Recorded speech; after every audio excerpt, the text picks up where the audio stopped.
Thanks, Denise. And the early morning session was just as exciting as the evening. Jerome Foster was there. Thank you, Giovanni. You joined me here on day 2 of the ISSA GRACEKENNEDY Boys and Girls Athletics Championships. It's moving day here. Earlier in the morning session, we saw a powerful performance from Shanoya Douglas of Mushet High. She logged 52.96, a personal best, to follow up her stunning performance yesterday in the opening heat. She takes the rest into the home stretch. Jody and Daly of High Dell is trying to stay with her. Brianna Brown, the corporate area development champion from Excelsior, is trying to come on. But Shanoya Douglas from Mushet, with a powerful performance, confidently done, gets there ahead of Jody and Daly of High Dell. Central champion Kellyanne Carr of Edwin, she was also a good qualifier. She clocked 53.40 seconds to make her way into the final.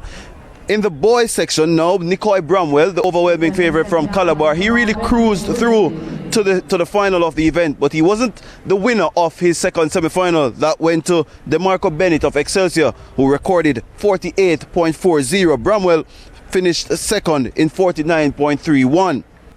KC's Markel Smith was the fastest qualifier to that Class 2 final. He clocked 48.07 seconds, and he really had to bore through the pack to get through to the final. For Class 1, Abigail Campbell, the former Class 3 and Class 2 champion when she was at Ferncourt High, is now at Hydel High, and she made her way into the final.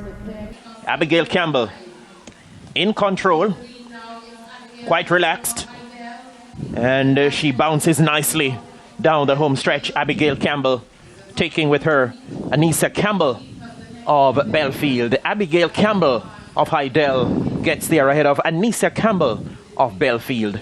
However, the quickest qualifier was Shanique Williams of Stets with 53.03, and that was followed by Tonian Beckford of Edwin Allen with 53.37. In Class 1 for the boys, the ever-oozing Marcinio Rose of Kingston College, who is the fastest runner this season, he clocked 46.93, and he looked very, very comfortable. From Excelsior, Shand is trying to stay on as well, but Marcinio Rose has this one under his command firmly, without the shadow of a doubt. Marcinio Rose, comfortable in victory, gets there